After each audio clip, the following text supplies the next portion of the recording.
Ал армысыздар, құрметті ағайындар, құрметті достар. Бүгін шығарылымда көпшіліктің сұрауымен Camry 80 автокөлігін жалпы бір түсіріп шықсақ деп отырмыз. Біздер енді әдеттегі Camry 75-терді осы уақытқа дейін талай түсірдік.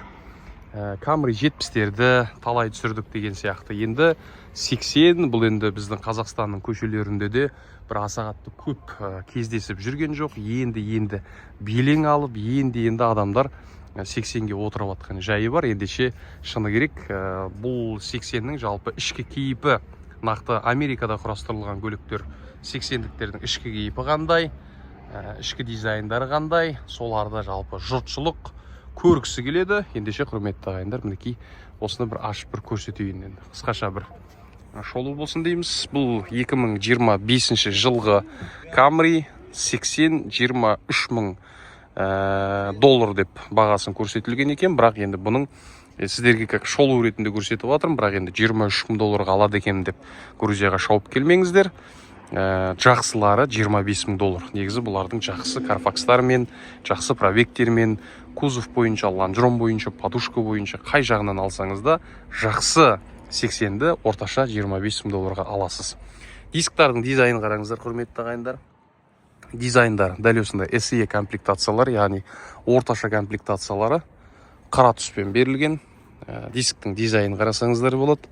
Артқы фараларын қараңыздар, құрметті ағайындар. Артқы жарық шамдары дәл осындай бір айыр ретінде екіге бөліп көмкеріп берген десек болады. Ал енді алдыңғы жарық шамдарын өздеріңіз көріп тұрғандай, мұны да артқы жарық шаммен сәл сәйкестік беріп екіге бөліп тастаған. Енді ішке қарай кіріп көрейік. Енді әдеттегідей бұларды BCM датчиктар, бесключевой доступ, бистроник деген сияқты функциялардың барлығы қазіргі уақытта заманауи көліктердің барлығына толыққанды берілген десек болады. Енді 80-діктің жалпы 70-тен 75-тен есіктер мүлдем айырма жоқ деп айтсам болады. Яғни сол бұрынғы тұтқалар қаз қалпында қалған. Есіктің мына дизайндары да дәл осы қаз қалпында қалған. Тек бізде өзгергендері осы дискісі өзгерген, артқы жарық шамдары өзгерген, бамперлардан азғантай өзгеріс берген, алды артынан десек болады. Ал енді есіктері қаз қалпында. Ал енді ішкі жағына кіріп қарайтын болсақ, құрметті ағайындар, ішкі жағынан да бір аса қатты өзгеріс жоқ. Мінекей мына шынтақ қойғышы қалай болды, дизайн дәл солайынан қалдырды. Электро жүйелердің барлығы дәл осы джойстикпен 70-те де 75-те дәл осы деңгейде. Мұның колонкалар дейміз, дыбыс шығарылатын жерлерді дәл осылай 70-75-те қалған болса, 80-дікте мінекей мына жердегі дизайнды азғантай бір өзгерістер енгізгісі келген. Бірақ енді бұл да тіпті ауыз жыртып айтатындай өзгеріс емес деп айтар едім.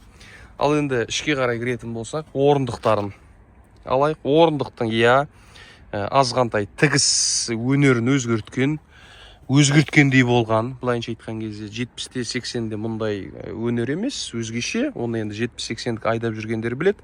Ал енді 80-дікте осындай матамен, велюрмен кожаны осылай комбинация ретінде берген. Бұл енді құрметті ағайындар SE комплектациясы болғаннан кейін дәл осы өнермен тұр. Ал енді SE плюс болатын болса, XLE болатын болса, XSE комплектация болатын болса, сәйкесінше оның орындықтары да өзгеше болып келеді. Так, сонымен орындықпен белгілі болды. Ары қарата кетейік. Кіретін болсақ, енді рульда сәл азғантай өзгерістер бар. Сәл кішкене нәзігірек жасақсы келген тәрізді рульдің өзін. Біздердің арнайы жылу немесе суыту жүйесінің тесіктеріне де сәл хромдар берілген. Яғни жылтырақ кейпінде. Және де біздің алдыңғы экран дисплейімізді және де пуш-стартымызды сәл-сәл өзгерткен. Пуш-старт бұл өзгертуі заңдылық деп ойлаймын. Неге? Өйткені бұлар гибрид 2.5 қозғалтқышпен жүреді. Яғни гибрид нұсқада жартылай тоқ, жартылай бензинмен. Яғни Camry дәл осы 55-те де гибрид бар, 70-те де гибрид бар, 75-те де гибрид бар. Бірақ 80-нің гибридін официалды дилер дейміз ғой, ресми дилердің өзі жарнамалай бастады. Яғни бұл дегеніміз жапондық болсын, ол америкалық болсын, ол басқа жалпы біздің Қазақстанда сатылып жатқан ресми өкілдердің өзі Camry'ді енді гибридпен елестетсін деген жарнамалар шығарып жатыр. Бұл дегеніміз әлемдік деңгейде толыққанды гибридке көліктер ауысып жатыр деген сөз. Демек, алдағы уақытта гибрид және де тоқ көліктер, тоқпен жүретін көліктердің саны арта түсетін болады. Енді рульге қатысты айттық. Біздің ортадағы щиток приборымыз бұл жерде толықтай электро жүйеге ауысып кетті. Енді бұрынғы мына сіздер білетін таяқша деп айтамыз ба, қалай айтсақ болады. Яғни арнайы жылдамдықты көрсетіп отыратын таяқшамыз жоғалды. Енді олар толықтай электронды жүйеге көшіп кетті. Ал енді біздің экранымыз өздеріңіз көріп тұрғандай, бұл экранның көлемі, диаметрі де, яғни өзгеріп отырады. Өлшемі деп айтайық. Өлшемі бұл комплектацияға байланысты. Бұл SE комплектация. XL, XSE болатын болса, бұның көлемі шамамен мына жерге дейін толыққанды үлкен мониторлар берілетін болады. Сондықтан да комплектацияның айырмашылығы сода болады. Және де мінекей өздеріңіз көріп тұрғандай барынша жылтырақтарды көбірек беруге тырысқан, қара хромдар берілген десек болады. Және де біздің жалпы арнайы батырмалардың барлығы, достар, байқасаңыздар, жаңа көліктердің барлығында дәл осындай дизайнға толыққанды көшіп кетті десек болады. Бұрындары жай ғана басатын болсақ, қазір не көтереміз, не басамыз. Осындай форматтағы, мінекей достар, дизайнға барлық автокөліктер толыққанды көшіп жатыр десек болады. Мінекей бұрындары аварийка дейміз ғой, енді біздердің. Бұны тіпті батырманың өзін үш бұрышты беруге тырысатын болса, қазір мінекей осындай төрт бұрышты форматта шығарған екен. Мына жерге беспроводная зарядка, яғни сымсыз қуаттау арнайы алаңы, және де стақан қойғыштарды бұрындары қарапайым дөңгелек форматта беретін болса, қазір енді сәл осындай фигураларды берген екен, адамның көзіне сәл-сәл бір ерекшелік тудыру мақсатында. Ал енді қорап, мына өздеріңіз көріп тұрған тұтқасы сол қаз қалпында қалған, 70-те 75-те де дәл осы форматта тұрған еді, әлі де сол айымен қалдырған. Бұған уақыт жұмсап, бұған дизайнер жалдап, бұған өзгерту енгізудің шамасы жалпы қажеті бар ма деген сыңайлы.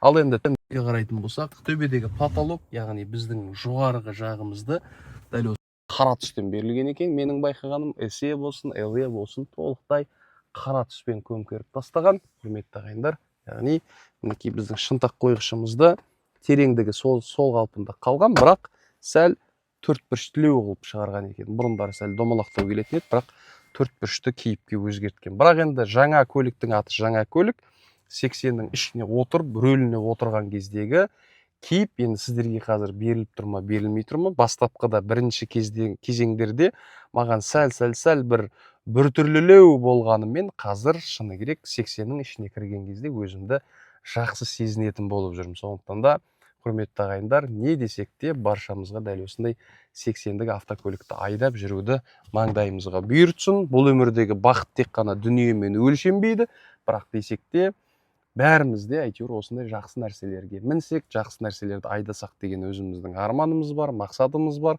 5 күндік жалған өмірді жұрт көріп атқанда біз неге көрмейміз дегендей нәрсе ғой бұйырды енді. Сондықтан да, құрметті ағайындар, шама шарқыларыңыз келіп жатса, жаңа көлік алуды нәсіп етсін дейміз. Енді арт жағын көрейік, құрметті ағайындар. Артқы жағы 70-тіктен 80-тіктен мүлдем айырмашылығы жоқ. Тек қана мінекей мына линиялардың берілгені ғана болмаса, 80 мен 70-терде бұл линияларды мен байқаған жоқпын. Ал жалпы қалғандар қаз қалпында қалған. Мінекей артқы орындықтарды дәл солай, құрметті ағайындар. Тек азғантай осындай ақпен аралас бір, сұрмен аралас бір өрнектерді беру арқылы біз 80-ді шығардық, 80 деген буын пайда болды деген сияқты түсінік қалыптастырғысы келген сияқты. Енді бұл бірақ SE комплектация екен, достар, ұмытпаймыз. Сондықтан да қысқасы осылай. Так, мінекей артқы жағы бойынша қосымша айтылды. Алдыңғы пассажирский дейміз. Пассажирский бойынша да көрсетіп өтейін мінекей. Енді дәл сол форматта қойын, былайша айтқан кезде. Мінекей ішіне кіріп отырған кезде дәл осында кейіпте боласыздар. Жалпы енді ойбай деп жаңағындай өте сәтсіз шықты деп айтуға болмайды. Бұл көлікпен бұл компания жалпы дизайнерлары үлкен жұмыс атқарды десек болады. Сол себепті бұл да уақыт еншісінде адамның көзі де жаймен үйренеді. Бірақ енді 80 маған ұнайды, ішінде отырып жүрісі де бөлек, гибридтардың тартысы да өте жақсы. Құрметті ағайындар, тартысына қатысты айтып өтейін. Расында гибрид нұсқада қарапайым 2,5 бұрынғы 70-75-термен салыстырмалы түрде олардың жалпы мына 80-нің 2,5 гибридтарының тартысы өте жақсы. Өте жақсы 80 айдап жүрген адамдар растайды деп ойлаймын, құрметті ағайындар. Сондықтан да қысқасы 80-ге қатысты ақпарат осылай. Алдағы уақытта сіз 80 қарайтын болсаңыз да, қандай көлік керек болса да айтыңыздар, құрметті ағайындар. Грузияға әрдайым келіп, заказдар бойынша заказдарды да жіберіп жатырмыз. Автотурмен келетін адамдар болса, автотурмен де келіп жатырмыз. Келесі автотур, құрметті ағайындар, Алла қаласа апрельдің 16-сы күні келеміз, одан кейін май айының 14-і күні келеміз. Яғни сезон басталды, күн жылыды, құрметті ағайындар, мінекей көріп тұрсыздар, жарқырап тұр дала деген. Сондықтан да, құрметті ағайындар, автотурмен келетін болсаңыздар, 16 сәуірге дайындалыңыздар, ең жақыны. Одан кейін 14 майға дайындалыңыздар. Нөмірімді астына көрсетіп кетем, WhatsApp-қа жазыңыздар, сұрақтарыңызға жауап берем. Заказ болса да қабылдаймыз, Қазақстанның кез келген қаласына жеткізіп береміз. Ал автотур болатын болса, мархабат, келіңіздер, бірге келіп, бірге қайтатын боламыз. Қысқасы, осылай, құрметті ағайындар, келесі шығарылымға дейін жолыққанша сау саламатта болыңыздар.